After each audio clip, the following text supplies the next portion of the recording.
tuned in to Radio Gold. Welcome to Radio Gold. I am Randall Emerson, and I will be your host as we continue our exploration of our vast and varied archives of classic radio programs for your entertainment.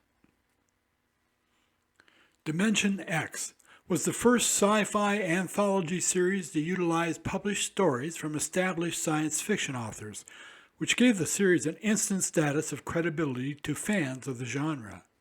It had an extremely low budget, but was the darling of the NBC staff, whose passion made the show perhaps the best science fiction radio show on the air in 1950. However, despite their best efforts, the series only lasted a year and a half and totaled a mere 46 episodes. Kurt Vonnegut Jr., of course, was an American writer and humorist, known for his satirical and darkly humorous novels.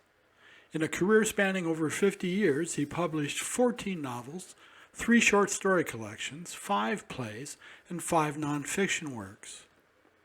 In 1950, this radio play was presented live on the NBC Radio network on a little-known sci-fi anthology show called Dimension X. Ladies and gentlemen, we proudly present Report on the Barnhouse Effect. Adventures in time and space, told in future tense. Dimension X.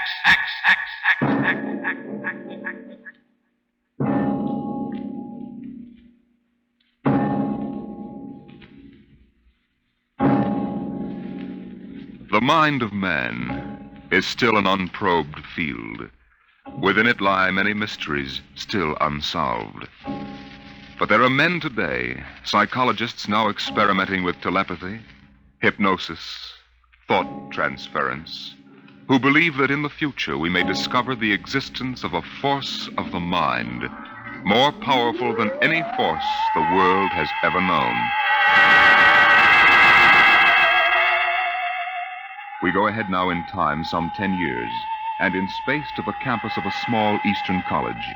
The hour is late, and in one of the dark college buildings, 2 men stand in front of a door that bears the name Professor Arthur Barnhouse, Psychology.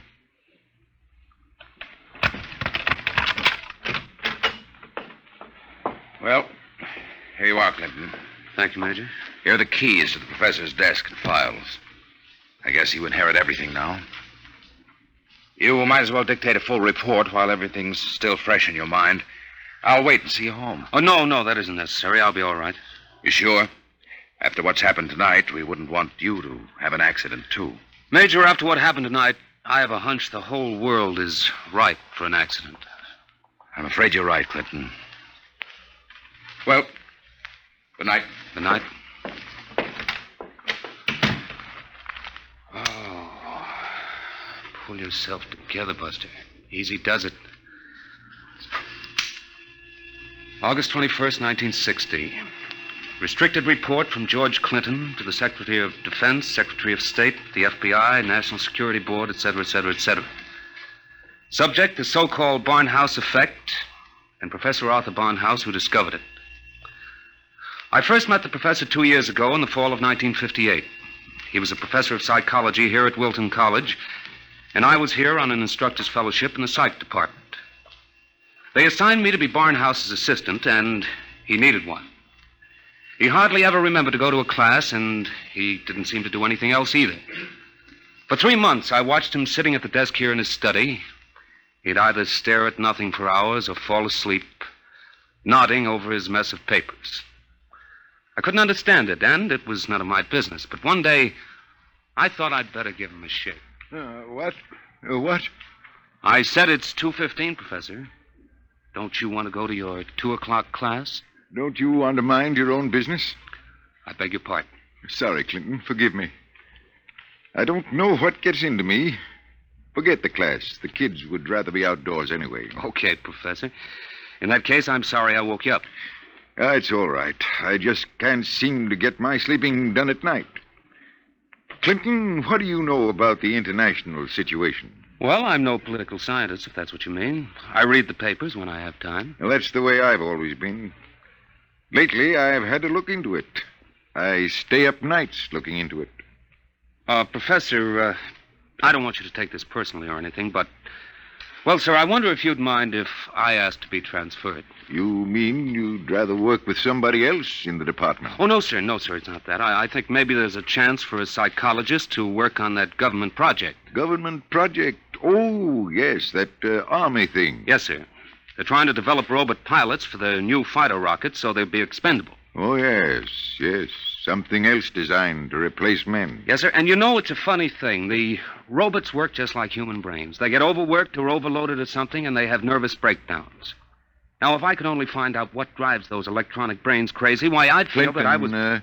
if you want to study a brain that's going crazy, never mind the robots. You can go to work on me. What are you talking about, sir? I don't know.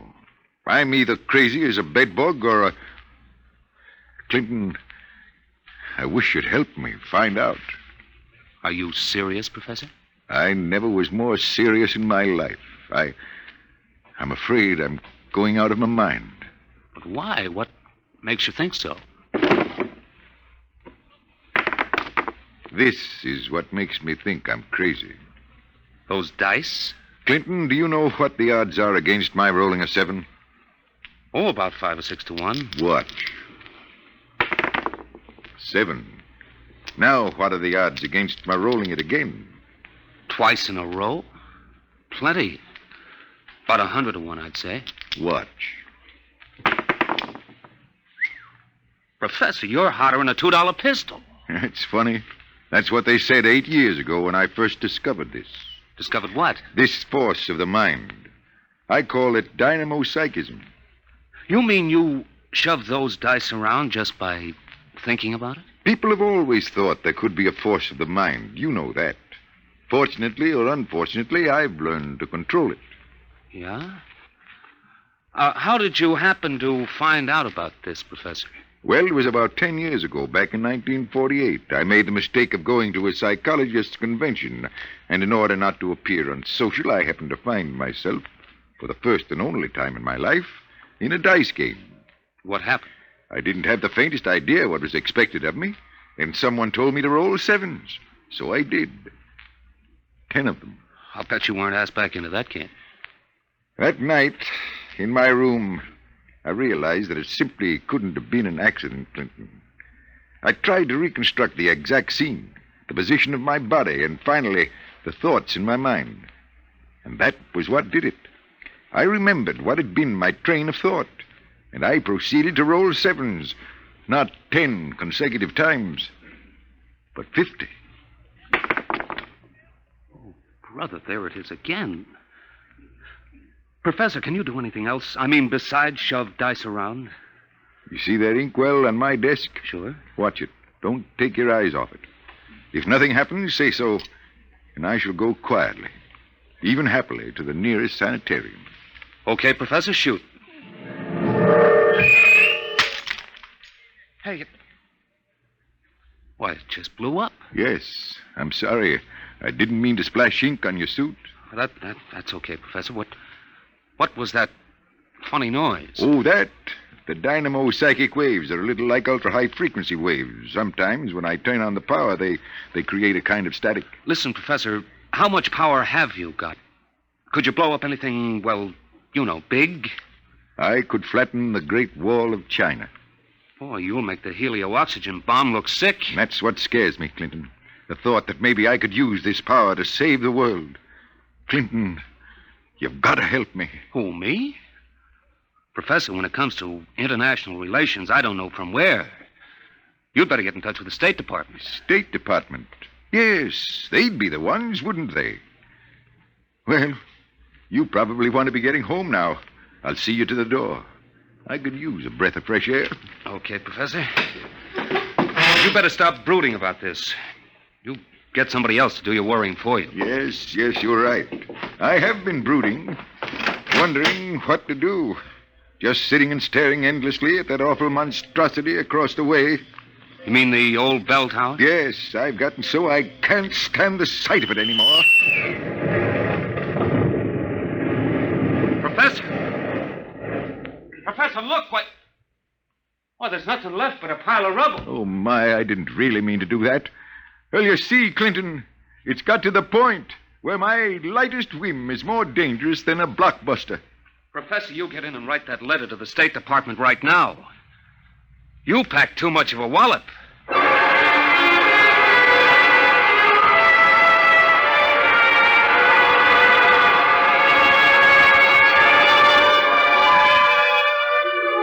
Professor Barnhouse mailed his letter, and things happened fast. A long arm of the Army reached out, and within 5 days, the two of us were deposited in an old mansion in Virginia, surrounded with a barbed wire fence and 20 guards, and labeled top secret. As soon as they'd seen a couple of small demonstrations, they set up a big test of dynamo psychism, and the professor was a very important guy.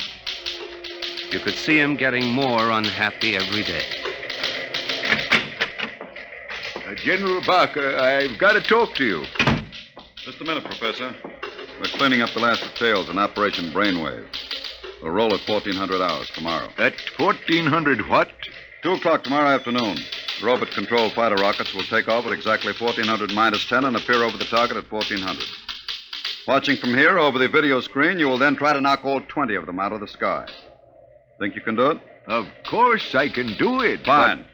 And we've taken care of everything. Everything except that you neglected to ask me if I wanted to do it. I don't. This whole thing strikes me as childish and insanely expensive. We'll decide about that. But what's the good of it? I wouldn't mind acting as a defense weapon if it were necessary. But I can make all wars and armaments unnecessary. I could give every nation what it needs. I could move mountains, build roads, dig irrigation canals. I have a technique which costs nothing and can do immense good. You're spending millions to prove that it can do immense damage. It doesn't make sense. You know something, General? He's right. Of course I'm right. I want you to send me and Clinton back to Wilton College. Right away. That's quite impossible, Professor. This operation has gone too far to be called off now. Yes, but... Even if we wanted to call it off. If your dynamo psychism really works, you're apt to be the key to our entire defense setup. But listen... You'll have to excuse me now. Major Cuthrell and I have to double-check the confidential list of the observers on this end. Have you got it, Major? Yes, General. It's right here. Alberts, Barker, Bernstein, Carter, Clinton, Cuthrell, Holbrook, Lawrence, Stein, Williams. Check. I guess that includes everybody of importance. What about me? What? Oh, that's taken for granted, Professor. Thanks. 1400 hours. Will you be ready? I'll be ready. And now, if someone will wind the restricted clock and put the confidential cat out, I'm going to bed.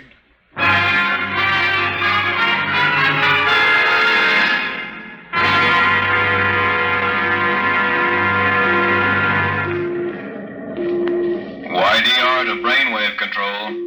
Observation plane to brainwave control. Come in, please. That's McKinley in the observation plane. Cut me in. Hello, McKinley. Reading you clear on the speaker. Everything all right? All okay, General. Takeoff uneventful. Fighter rockets now flying on course in perfect formation. Altitude 5,000 feet. Airspeed 865. Visibility unlimited. Are you tracking us? We've got you on radar. Haven't picked you up on the video screen yet.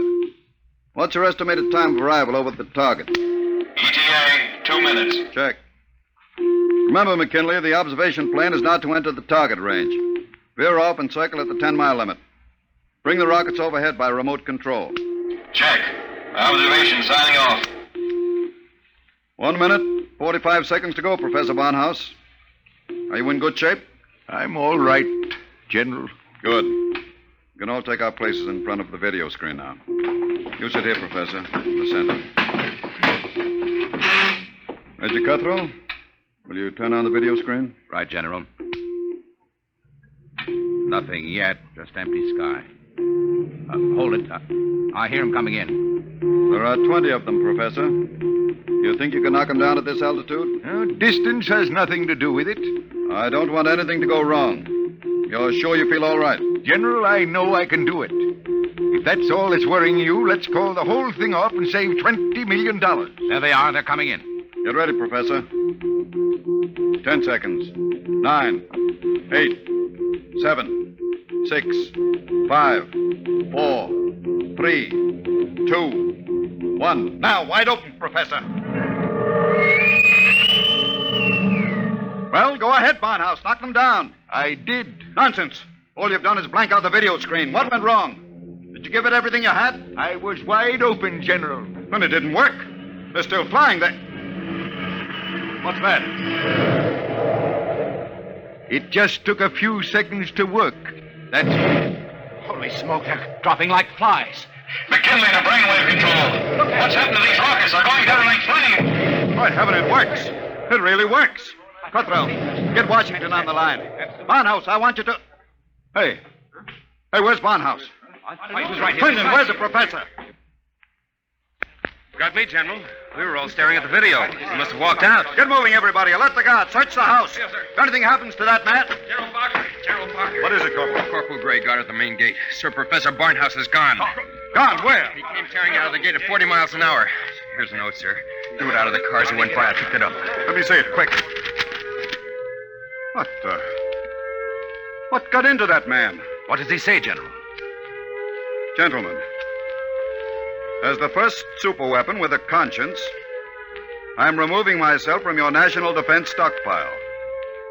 Setting a new precedent in the behavior of ordnance, I have humane reasons for going off. Signed, Arthur Barnhouse.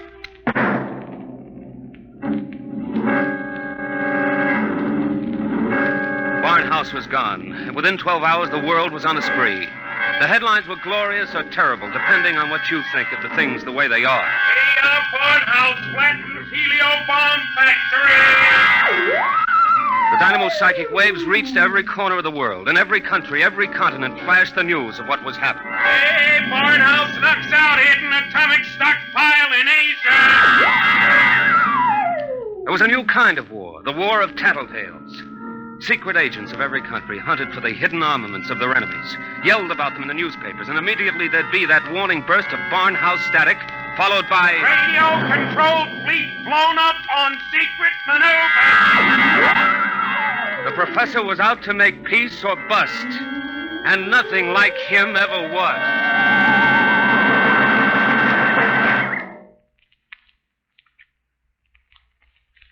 Look, Major Cuthrell, I told the FBI and the Army everything I know weeks ago.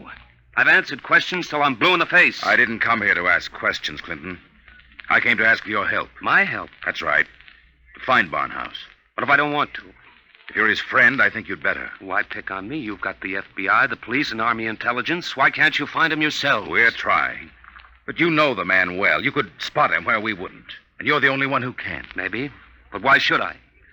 Wherever he is, I think he's doing fine. He's making war impossible, and I like it. So do I. Yes? He's putting you out of a job. That's all right with me. I'll retire to a truck farm with pleasure. Well, then? Look, Clinton, we aren't the only ones in this race. Every country in the world has its best agents out hunting for Barnhouse. Nobody can beat that kind of a manhunt. He seems to be doing all right so far. Sure, but how long do you think he can keep it up? A week? A month? Sooner or later, he'll be spotted. And if the wrong people find him, Clinton, we're done for. You know what kind of weapon this is. Whoever controls the Barnhouse effect can control the world. Well, all right. Suppose they do find him. He'd never give the secret away. Never give it away. Are you out of your mind? You think these fellas are playing for marbles? Well, no, but... Read the papers, Clinton. Don't you know what's going on in the rest of the world? Yes, They'll get the secret out of Barnhouse, all right. What happens to him in the process won't be very pretty. Well, he must realize that then. He'll never let himself be taken alive. He may not have the choice. And if he doesn't, God help us all. All right. All right, I'm in. Good. Now, do you know anything that you haven't told us? Anything that might give us a lead? Only this. It was addressed to me. I found it here on his desk the morning after he escaped. You mean he came back here? Yes. I guess he needed to pick up some personal effects. Anyway, the files were open, and he left this note on a scrap of paper. Anything to do with the Barnhouse effect? Read it yourself. It's Greek to me. Just these few lines scrawled on a piece of paper, and the last one breaks off right in the middle of a sentence. This stuff doesn't make any sense at all. You know, from the looks of this, I'm beginning to wonder if the professor isn't going off his rocker. I thought of that, too. All the more reason why we've got to get to him quick. He may be helpless, and the whole world's on his track. Come on, Clinton. We haven't much time.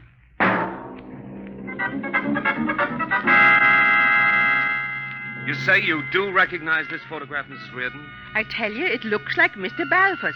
He had the second floor front room for quite a while, but he left, I should say, about a week ago. Say, is he wanted for something? Yes, if he's the man I think he is. Well, now, I'd say you're looking for the wrong fella. That Mr. Balfour, he couldn't be a criminal. Why, he wouldn't even harm a fly. He spent all his time in his room, just thinking.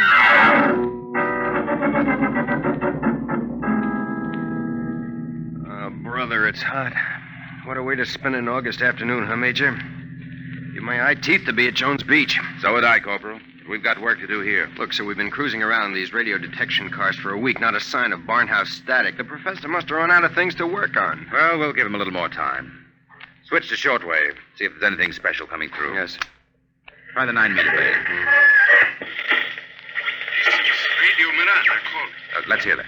Our American enemies who have hidden behind the unjust and diabolical persecution by Professor Arthur Barnhouse will tyrannize us no more. I wonder if the professor's on Today, this. our glorious leader takes up his residence in a shelter, shielded with lead against all dynamo-psychic ray. With its protection designed by our brilliant scientists to be absolutely impregnable against the Barnhouse effect, he will once again lead us on the path of our glorious death. Quick, triangulate it and get me a fix.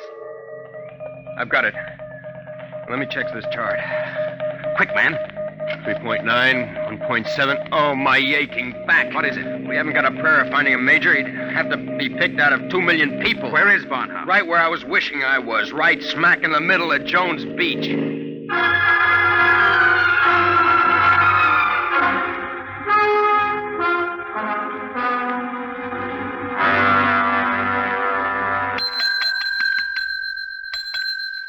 Sorry, gents, we're full. No more rooms tonight. We don't want a room.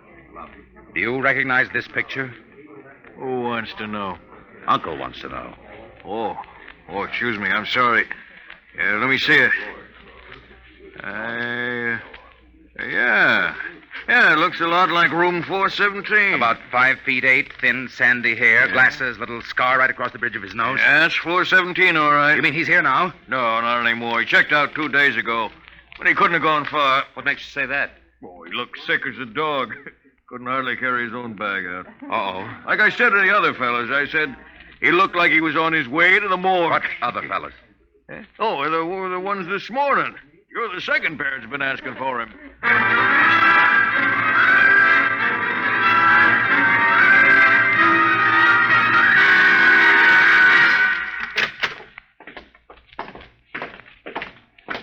Here we are, Ward 15. This way, gentlemen. You're sure he's here, nurse? Oh, yes. Thank heaven we're in time. Well, I wasn't on duty when he came in, but one of the other girls told me he'd collapsed in the street. The ambulance brought him in. Poor guy, he must have really had it rough. Oh, here you are. Bed number 78. This is your man. Wait a minute. This isn't Barnhouse. But I was perfectly sure. Oh, wait, let me check his chart. Dismissed 8 p.m. Only an hour ago. Oh, dear, now I remember. Remember what? If he was sick, why did you let him go? Well, 2 of his friends came and took him away. They didn't want him in the charity ward. They said they'd make sure that he was taken care of.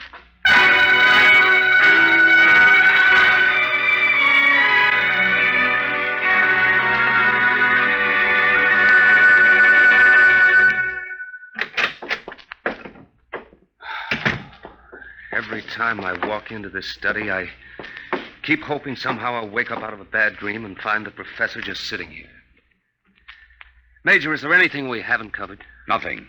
The police, the FBI, the air patrols, the docks, the railroad stations, everything. Not even a flea could get through this dragnet. I hope. Then I guess we sit. We sit. Maybe something will come in.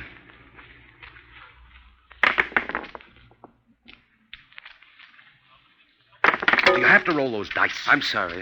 I wasn't thinking. An hour. That's what's driving me crazy. 1 hour sooner, and he'd have been in our hands, not theirs. I know. Well, maybe he's still all right. How can he be all right? He's in the hands of a foreign power. We don't know that for sure. The professor was a likable little guy. He couldn't have lasted this long if he hadn't found some friends. Maybe they came and took him away. Well, grab that. Hello? Yes? Clinton, is that you? Professor Barnhouse. Clinton, they've got me. Who's got you? Where are you, Professor? I don't know. They said something about taking me to an airport. An airport? Which one? Listen, Clinton, I've got to tell you. The inkwell. What are you talking about? Remember the inkwell? Professor. Professor Barnhouse. Operator. Operator. Your call, please. Operator, that caller just came in here. Can you trace it? I'm sorry, sir, but I'm afraid it's too late. Your party has been disconnected.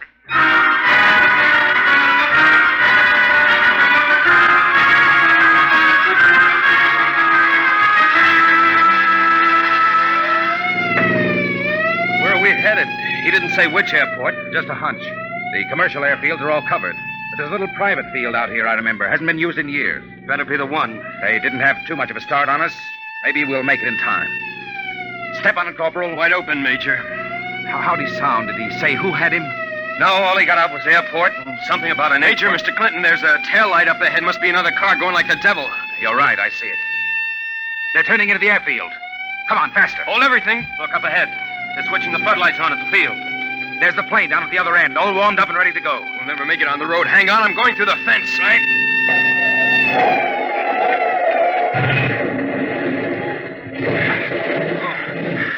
Well, what's the matter? Get going. Sorry, sir. Must have cracked the axle.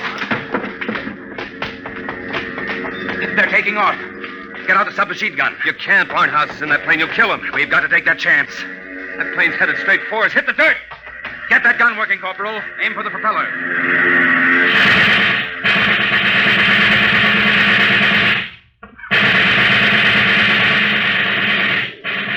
Couldn't get him, Major. Well, there goes the old ball game. I'll get through to Air Patrol, sir. Maybe they can intercept the plane. No, not a chance.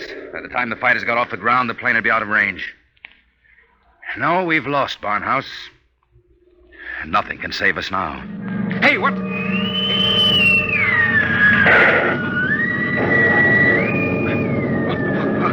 What hit me? Clinton, are you all right? Yeah, sure. The plane. It's gone. I know. Barnhouse blew it right out of the sky. He wouldn't let himself be taken alive.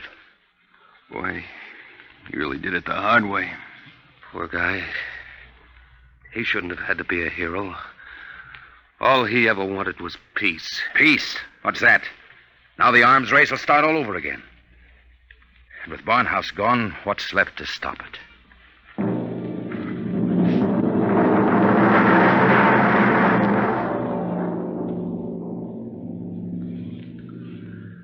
So they brought me back here to the professor's old study to dictate this report. I'm sitting here at his desk, and it's just the way he left it. Papers all over, even his old pair of dice. Arthur Barnhouse is dead. That's going to be good news for some people when they find out. The saber rattlers of the world will be busy as of tomorrow morning, getting ready to whoop up another war. I'm afraid they're in for a little surprise. It's 3 a.m. now. And before morning comes, I intend to vanish, disappear completely. That's the last that anybody will ever see or hear of me directly. That's why I want to tell you now. I've been looking at the new inkwell here on the desk. The professor's last words were something about an inkwell. And in it I found a little scrap of paper. Just a few words, but they complete the note I showed the major. The note that didn't make any sense. The whole thing makes sense now. Professor Barnhouse may be dead. But you haven't heard the last of the Barnhouse effect. Not yet. I've been experimenting while I've been talking to you. And now the time has come for me to say goodbye. You see, I've just rolled my 50th consecutive 7.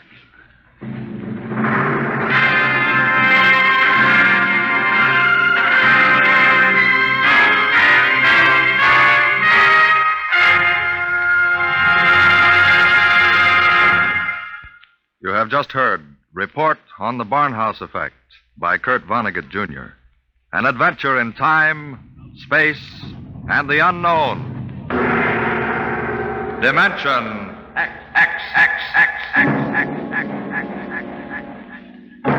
Next week, the strange story of the interspace rocket Star Cloud, which vanished mysteriously behind the Great Galactic Barrier in the year 1986.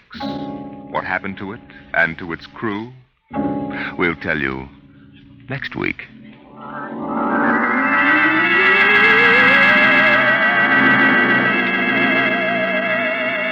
Tonight's story, Report on the Barnhouse Effect, was adapted for radio by Clarice A. Ross. Featured in the cast were Bill Quinn as Clinton, Ed Jerome as Professor Barnhouse, and Carl Weber as Major Cutthroat. Your host was Norman Rose. Music, Albert Berman. Engineer, Bill Chambers. Dimension X is produced by Van Woodward and directed by Edward King.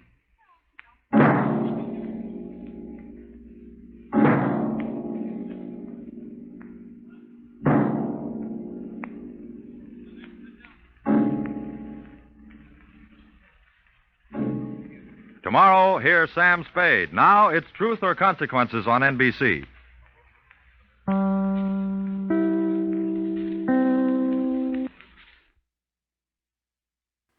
At Radio Gold, we love classic radio, and we look forward to producing and presenting a great variety of new shows like this one every week in our efforts to keep this high-quality art form alive.